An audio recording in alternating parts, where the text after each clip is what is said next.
O problema do ser, do destino e da dor, obra do sábio francês Leon Denis, parte 19. Com a reencarnação, ao invés de estarmos escravizados a um destino inflexível, cuja causa está fora de si, tornamo-nos com ela senhores e autores desse destino. Em vez de ser dominado pela sorte, o homem, muito ao contrário, domina-se e cria independentemente dela por sua vontade e seus atos. O ideal de justiça deixa de ser afastado para o mundo transcendental.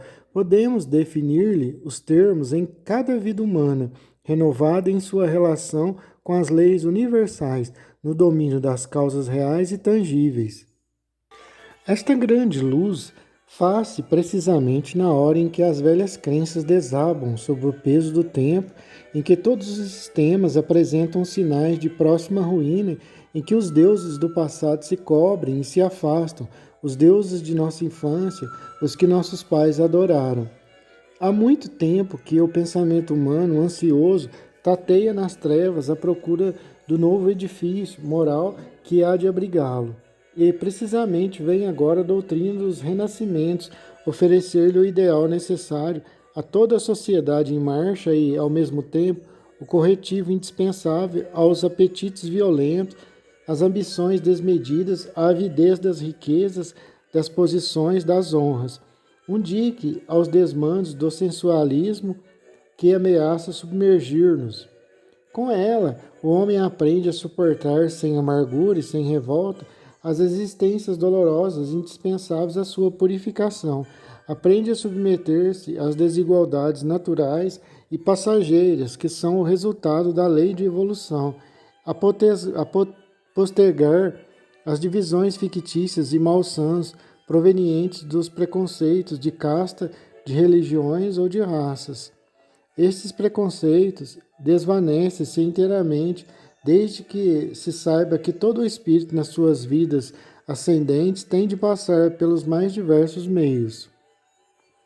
Graças à noção das vidas sucessivas, as responsabilidades individuais, ao mesmo tempo em que as das coletividades aparecem-nos mais distintas. Há em nossos contemporâneos uma tendência para tirar com o peso das dificuldades presentes sobre os ombros das gerações futuras. Persuadidos de que não tornarão a terra, deixam a nossos sucessores o cuidado de resolverem os problemas espinhosos da vida política e social. Com a lei das reencarnações, a questão muda logo de face. Não somente o mal que tivermos feito recairá sobre nós e teremos de pagar as nossas dívidas até o último ceitil, como o estado social que tivermos contribuído para perpetuar com os seus vícios, com as suas iniquidades, apanhar-nos-á na sua férrea engrenagem, quando voltarmos à terra e sofreremos por todas as suas imperfeições. Esta sociedade, ao qual teremos pedido muito e dado pouco, virá a ser outra vez a nossa sociedade madrasta para os filhos egoístas e ingratos. No decurso de nossas estações terrestres, às vezes como poderosos, outras como fracos, diretores ou dirigidos, sentiremos muitas vezes recair sobre nós o peso das injustiças que deixamos que perpetuassem. E não esqueçamos uma coisa: as existências obscuras das vidas humildes e despercebidas serão em muito maior número para cada um de nós, ao passo que os homens que possuírem a abastança, a educação e a instrução representarão a maioria na totalidade das populações do globo. Mas quando a grande doutrina se tiver tornado a base da educação humana e a partilha de todos, quando a prova das vidas sucessivas aparecer a todas as vistas, então os mais instruídos, os mais refletidos, desenvolvendo em si as intuições do passado, compreenderão que têm vivido em todos os meios sociais e terão mais tolerância e benevolência para com os pequenos. Sentirão que há menos maldade e acrimonia do que sofrimento revoltado na alma dos deserdados. Que partido admirável não podem, então, tirar de sua própria existência, difundindo em torno de si a luz, a esperança e a consolação. Em tal interesse, o bem pessoal tornar-se-á o bem de todos.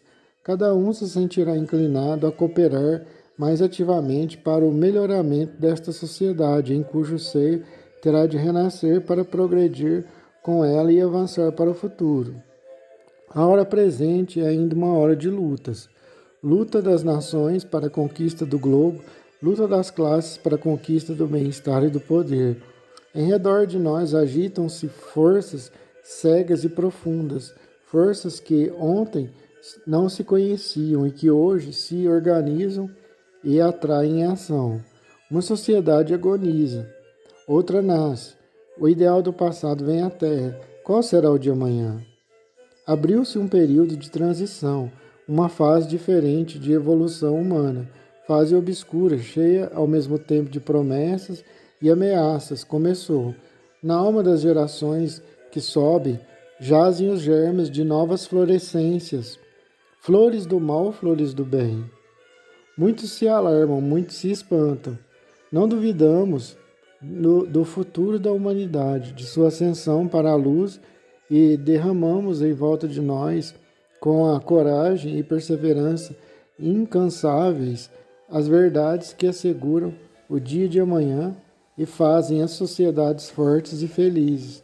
Os defeitos de nossa organização social provêm principalmente de que nossos legisladores, em suas acanhadas concepções, abrangem somente o horizonte de uma vida material, não compreendendo o fim evolutivo da existência e o encadeamento de nossas vidas terrenas, estabeleceram um estado de coisas incompatível com os fins reais do homem e da sociedade.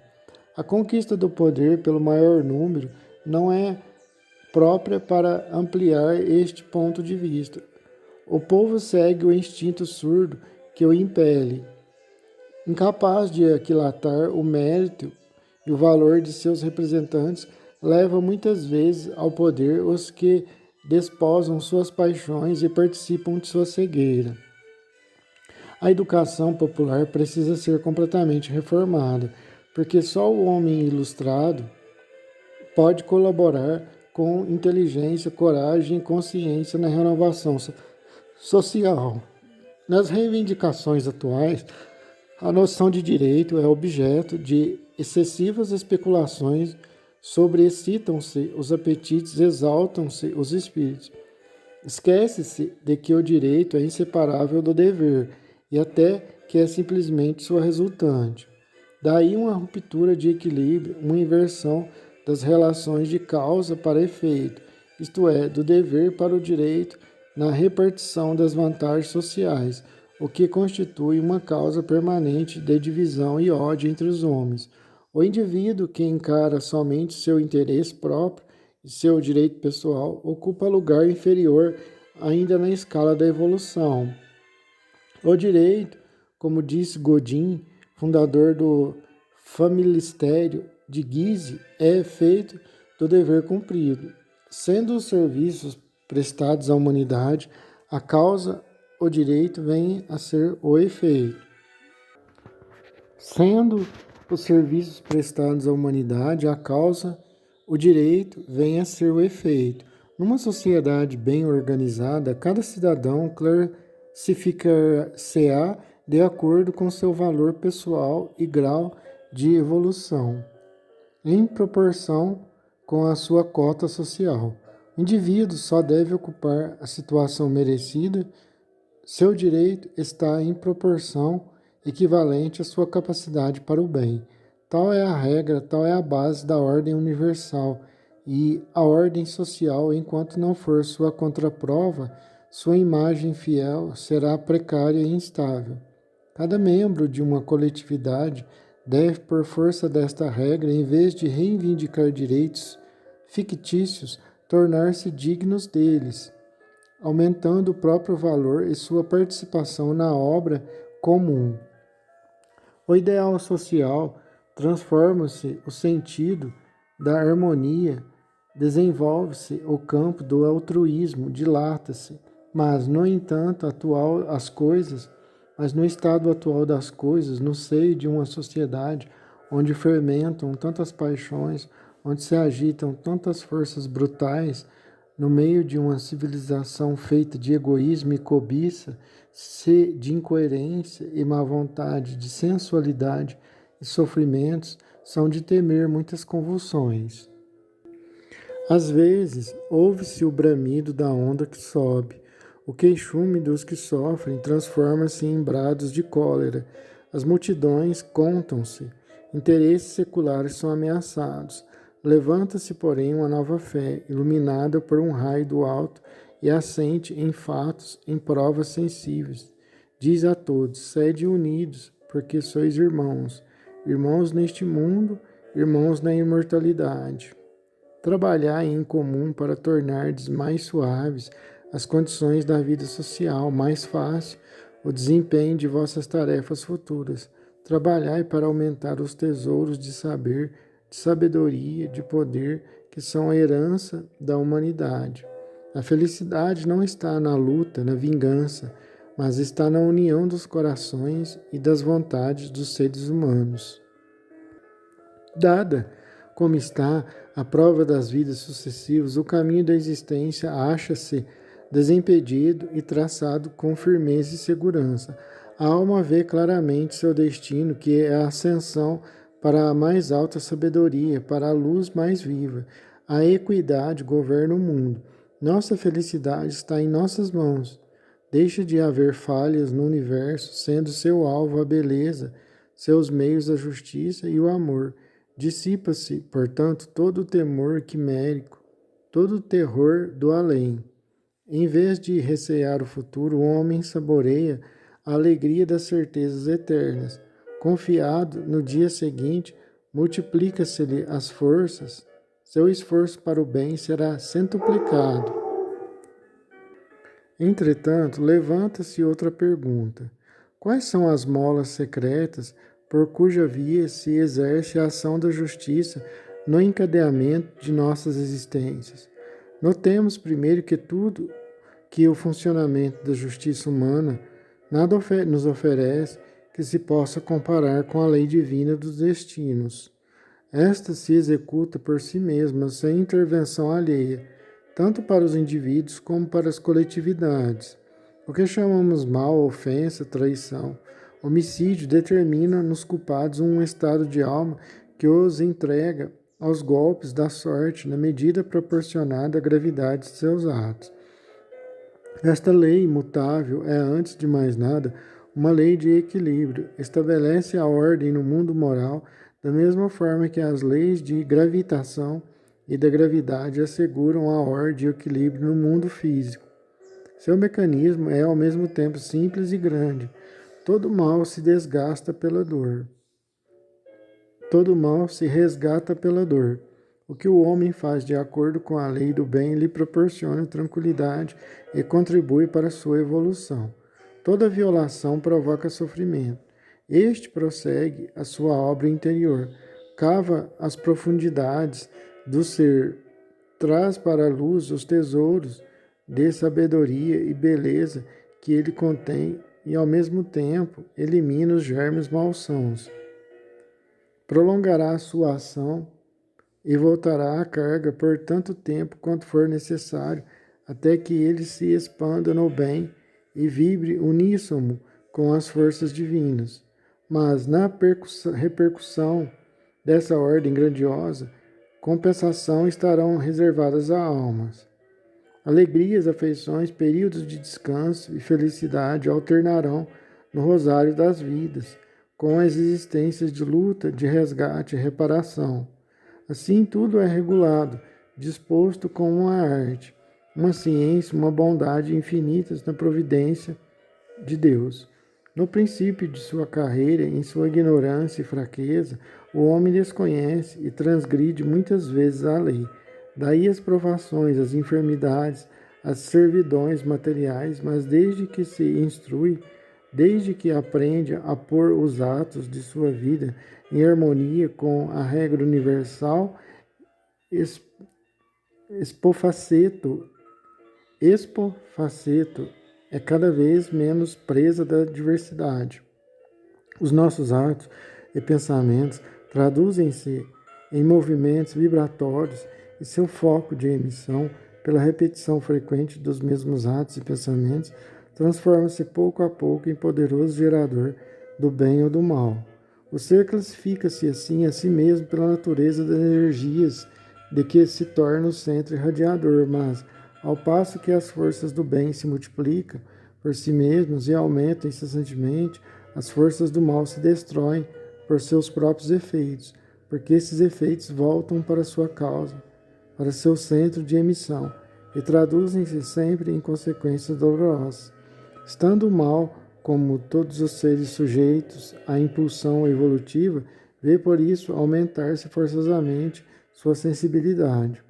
As vibrações de seus atos, de seus pensamentos maus, depois de haverem efetuado sua trajetória, volvem a ele, mais cedo ou mais tarde, e o oprimem, o apertam na necessidade de reformar-se.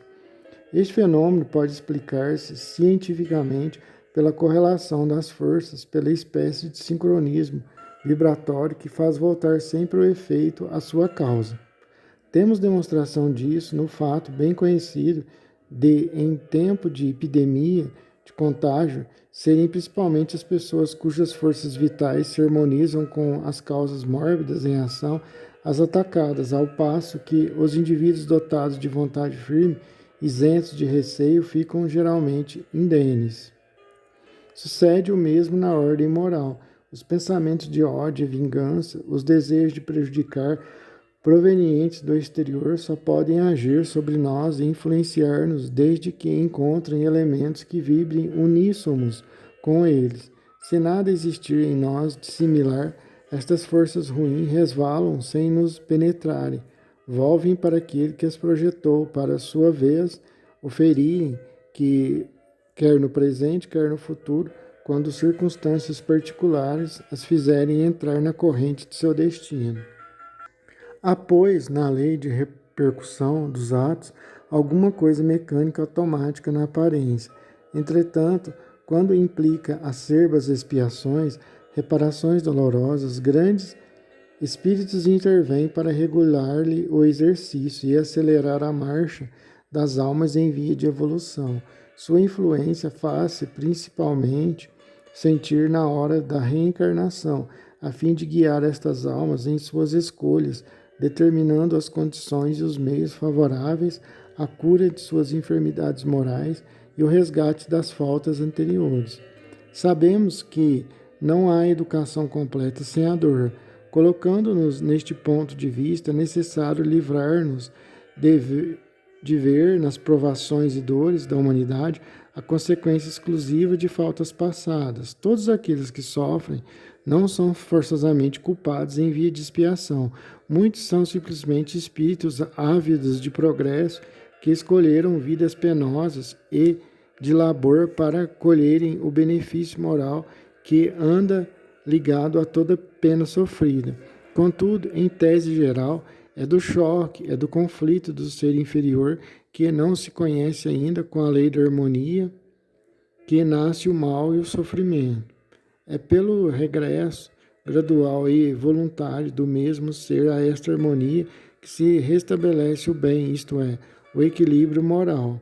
Em todo pensamento, em toda obra, há ação e reação, e esta é sempre proporcional em intensidade à ação realizada. Por isso podemos dizer, o ser colhe exatamente o que ele semeou.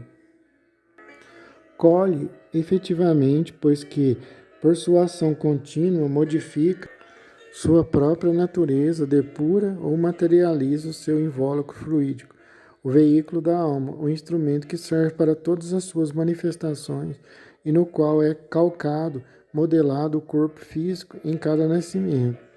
Nossa situação no além resulta, como vimos precedentemente, das ações repetidas que nossos pensamentos e nossa vontade exercem constantemente sobre o perispírito. Segundo sua natureza e objetivo, vão nos transformando pouco a pouco num organismo sutil e radiante, aberto às mais altas percepções, às sensações mais delicadas da vida do espaço, capaz de vibrar harmoniosamente com espíritos elevados e de participar das alegrias e impressões do infinito, No sentido contrário, farão dele uma forma grotesca, grosseira, opaca, acorrentada à terra por sua própria materialidade e condenada a ficar encerrada nas baixas regiões.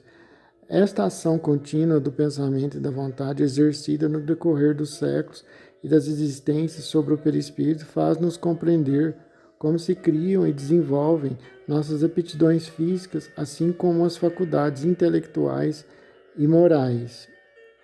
Nossas aptidões para cada gênero de trabalho, a habilidade, a destreza em todas as coisas são resultados e inumeráveis ações mecânicas acumuladas, registradas pelo corpo sutil, do mesmo modo que todas as recordações e aquisições mentais estão gravadas na consciência profunda.